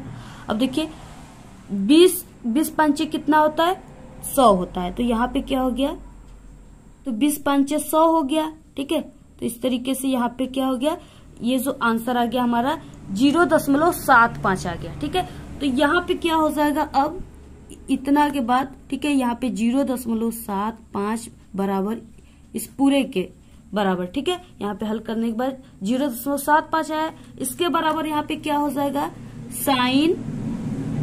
ठीक है, यहाँ पे 60 अंश प्लस डेल m बाई 2 कि यहाँ पे जो 0.75 है यानी ये किसका मान आ गया, यहाँ पे 0.75 साइन 49 अंश का मान है। ठीक है, तो यानी अब इसके जगह पर आपको साइन 49 अंश रख देना है। तो यहाँ पे क्या हो जाएगा साइन 49 अंश बराबर यहाँ पे साइन 60 अंश प्लस डेल m, ठीक है, बाई 2। अब देखिए यहाँ से क्या हो जाएगा, ये जो साइन है ये साइन से साइन कट गया। ठीक है, यहाँ पे क्या बचा, देखिए 49 बराबर हो जाएगा यहाँ पे कोष्टक में 60 अंश प्लस डेल m बाई 2। 49 अंश बराबर यहाँ पे क्या बचेगा, साइन से साइन कटने के बाद, ठीक है, यहाँ पे 60 अंश प्लस डेल m बाई 2 इतना बचा। अब इसके बाद ये जो 2 है ये क्या है, इधर भाग में, इधर क्या है बटे में। अब ये बराबर के इधर आ जाएगा तो ये गुणे में हो जाएगा। ठीक है, तो यहाँ पे हो जाएगा 49 अंश इंटू 2 बराबर यहाँ पे 60 अंश प्लस डेल m। ठीक है, तो अब यहाँ पे देखिए 9 दूना के 18 8, ठीक है, और 4 दूना के 8 और एक 18 का हासिल 9, तो यहाँ पे 98 अंश बराबर हो जाएगा 60 अंश प्लस डेल m। अब देखिए यहाँ पे जो 60 अंश है ये प्लस में है और ये जब इधर बराबर के जाएगा तो ये माइनस में हो जाएगा। तो यहाँ पे हो जाएगा 98 माइनस ये 60 अंश, ठीक है, बराबर यहाँ पे डेल m। अब देखिए जब यहाँ पे 98 अंश में से यहाँ पे 60 अंश को जब हम यहाँ पे घटाएंगे तो यहाँ पे क्या बचेगा, 38 अंश बचेगा। कितना, 38 अंश बराबर डेल m। यानी यहाँ पे अल्पतम डेल m क्या है, अल्पतम विचलन कोण है, तो यहाँ पे यानी अल्पतम विचलन कोण का मान कितना आ गया, 38 अंश आएगा आप यहाँ पे। ठीक है, तो ये आ गया इसका आंसर। उपखंड ख का 5वां क्वेश्चन है, पीएच को परिभाषित कीजिए, इसका हाइड्रोजन आयन सांद्रता से क्या संबंध है। ठीक है, ये 4 नंबर का क्वेश्चन है। तो यहाँ पे देखिए पीएच किसे कहते हैं, सबसे पहले आपको ये जानना होगा। तो यहाँ पे देखिए पीएच किसी विलयन का पीएच मान 10 की ऋणात्मक घात की वो संख्या है जो उस विलयन के हाइड्रोजन आयन यानी EH प्लस सांद्रण को मोल लीटर इनवर्स में प्रदर्शित करता है। संबंध क्या हो जाएगा, तो पीएच इक्वल होता है माइनस लॉग 10, ठीक है, कोष्टक में H प्लस हाइड्रोजन आयन और या आप लोग इसको ऐसे भी लिख सकते हो H plus hydrogen ion equal 10 के पावर माइनस पीएच। ठीक है, इस तरीके से ये संबंध होता है, आपको यही करना है। नेक्स्ट है 6वां क्वेश्चन का, यहाँ पे ए निम्नलिखित यौगिक के आप सभी को IUPAC नाम यहाँ पे लिखना है। ठीक है, जैसे यहाँ पे दिया हुआ पहला यहाँ पे CH3, ठीक है, CO और यहाँ पे CH3 यानी C के आगे इधर 3 हाइड्रोजन है। इसके बाद यहाँ पे देखिए जो CO है यानी यहाँ पे कीटोन समूह जुड़ा हुआ है। कौन सा, कीटोन समूह। ठीक है, और यहाँ पे सबसे पहले मैं आपको बता दें कि एक कार्बन को मेथेन कहते हैं, 2 कार्बन को एथेन, तीसरे कार्बन को प्रोपेन और 4 कार्बन को ब्यूटेन, 5 कार्बन को पेंटेन और 6 कार्बन को हेक्सेन कहते हैं। ठीक है, तो यहाँ पे कार्बन की संख्या कितनी है, 1 2 3, 3 कार्बन है तो ये क्या हो जाएगा, प्रोपेन हो जाएगा। और यहाँ पे कीटोन समूह जुड़ा हुआ है यानी CO जुड़ा है तो ये प्रोपेनोन हो जाएगा। ठीक है, इसका IUPAC नेम क्या हो जाएगा, प्रोपेनोन। तो इस तरीके से प्रोपेनोन हो जाएगा। ठीक है, इसकी IUPAC नेम। इसके बाद यहाँ पे दिया हुआ है जैसे दूसरे में इस तरीके से CH3 CH2 CH2 CH2 CH2 CH2 OH इस तरीके से दिया, और यहाँ पे OH यानी आल समूह लास्ट में जुड़ा हुआ है। अब यहाँ पे आपको कार्बन की संख्या को यहाँ पे गिनना है, ठीक है। 1 2 3 4 5 6 है, तो यहाँ पे क्या हो जाएगा, हमने आपको बताया 6 कार्बन रहेंगे तो हेक्सेन हो जाएंगे, ठीक है। और इसमें आल समूह जुड़ा है तो यहाँ पे क्या हो जाएगा, हेक्सेनॉल फर्स्ट। और किस कार्बन पे जुड़ा है आल समूह, OH समूह, तो पहले वाले ही कार्बन पे जुड़ा है तो यहाँ पे हेक्सेनॉन और फर्स्ट हो जाएगा, ठीक है। तो यही आपको यहाँ पे लिखना है इसका IUPAC नेम में। इसमें OH लगा है यानी आल समूह जुड़ा हुआ है, IUPAC नेम क्या हो जाएगा, हेक्सेनॉल फर्स्ट, ठीक है। अब इसके बाद नेक्स्ट है यहाँ पे B, कार्बन की चतुष्फल की प्रकृति पर टिप्पणी लिखिए। तो इसका आंसर हम पहले ही बता चुके हैं, आप लोग देख लीजिएगा, ठीक है। और आप लोग कमेंट में इसका आंसर मांगोगे तो वहां पे भी हम आपको कमेंट में इस वीडियो की लिंक सेंड कर देंगे। नेक्स्ट है 7वां क्वेश्चन, निम्नलिखित पर आपको टिप्पणी लिखना है। ये 6 नंबर का क्वेश्चन है। पहला है योगात्मक तथा प्रतिस्थापन अभिक्रिया, दूसरा है मिसेल, ठीक है, और C है यहाँ पे उदासीनीकरण अभिक्रिया। तो ये तीनों जो क्वेश्चन है इसका आंसर हम पहले से बता चुके हैं, आप लोग साइंस के प्लेलिस्ट में जाकर के इस वीडियो को देख लीजिएगा। नेक्स्ट है यहाँ पे 8वां क्वेश्चन, यानी आप लोग 7वां क्वेश्चन को कीजिए या आप लोग इस क्वेश्चन को कीजिए, ये भी 6 नंबर का क्वेश्चन है, ठीक है। इसमें क्या है कि ब्लीचिंग पाउडर का निर्माण कैसे किया जाता है, क्या होता है जब ब्लीचिंग पाउडर को लंबे समय तक वायु में खुला छोड़ दिया जाता है। ब्लीचिंग पाउडर के 4 उपयोग भी लिखिए, यानी इतना आपको लिखना है। देखिए ब्लीचिंग पाउडर का जो निर्माण है वो किस तरह से होता है। सबसे पहले हम आपको बता दें जो ब्लीचिंग पाउडर का सूत्र होता है, ठीक है, वो CaOCl2 होता है। ये क्या है, ये कैल्शियम ऑक्सीक्लोराइड है जो कि ब्लीचिंग पाउडर का सूत्र होता है। अब देखिए इसका निर्माण कैसे होता है, तो सबसे पहले यहाँ पे शुष्क बूझे हुए चूने पर, ठीक है, जो शुष्क बूझा हुआ चूना है यानी जिस चूने में पानी मिला देते हैं वो चूना मर जाता है यानी बूझ जाता है, ठीक है। जैसे सफेदी करते ना दीपावली को, दिवाली को, तो उसमें हम लोग जब पानी मिला देते हैं तो वो चूना मर जाता है, तो वो बूझा चूना कहलाता है, ठीक है। तो यहाँ पे शुष्क बूझे हुए चूने पर क्लोरीन गैस प्रवाहित करने पर ब्लीचिंग पाउडर बनता है। अब यहाँ पे जैसे यहाँ पे चूना हो गया, शुष्क जो बूझा हुआ चूना है उसका जो सूत्र होता है तो वो क्या होता है, CaOH का होल ट्वाइस, ठीक है। यानी इसमें OH यानी हाइड्रोजन और ऑक्सीजन समूह यहाँ पे मिले हुए, यानी जल की मात्रा इसमें ये चूने में मिला हुआ है। और यहाँ पे प्लस इसमें क्या है, क्लोरीन गैस प्रवाहित करते हैं, तब जाकर ये क्या बनता है, कैल्शियम ऑक्सीक्लोराइड, यानी यहाँ पे ब्लीचिंग पाउडर बनता है, ठीक है। और प्लस यहाँ से जल निकल जाता है H2O, और ये क्या है, कैल्शियम ऑक्सीक्लोराइड यानी ब्लीचिंग पाउडर है।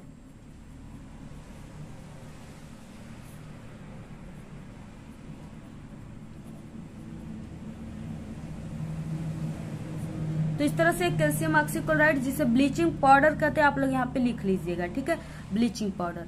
तो यहाँ पे इस तरीके से ये बनता है। अब ये जो है ये संतुलित भी है, यहाँ पे कैल्शियम की संख्या 1 है, इधर भी कैल्शियम की संख्या 1 है, और यहाँ पे जो है इस तरह से ऑक्सीजन की संख्या 2 है, तो 1 ऑक्सीजन की संख्या यहाँ पे, 1 ऑक्सीजन की संख्या यहाँ पे 2 है, क्लोरीन की संख्या इधर 2 है, 2 इधर भी है, ठीक है, इस तरह से।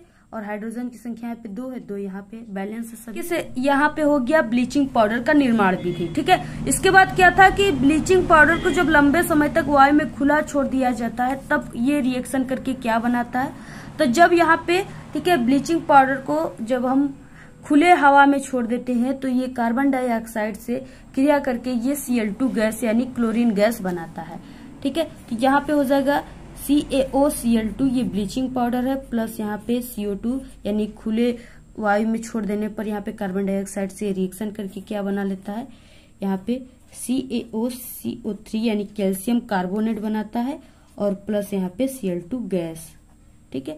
तो इस तरीके से इसमें से Cl2 गैस की गंध आती है। तो यहाँ पे हो गया दोनों। और इसके बाद इसके 4 उपयोग किया। तो देखिए ब्लीचिंग पाउडर जो है इसका उपयोग यानी रंग उड़ाने के लिए किया जाता है, विरंजक के रूप में इसका उपयोग किया जाता है, ठीक है। जैसे वस्त्र का विरंजक करने के लिए यानी वस्त्र को रंग उड़ाया जाता है, फिर उसके बाद उसका अपने कलर अनुसार कपड़ा बनाया जाता है।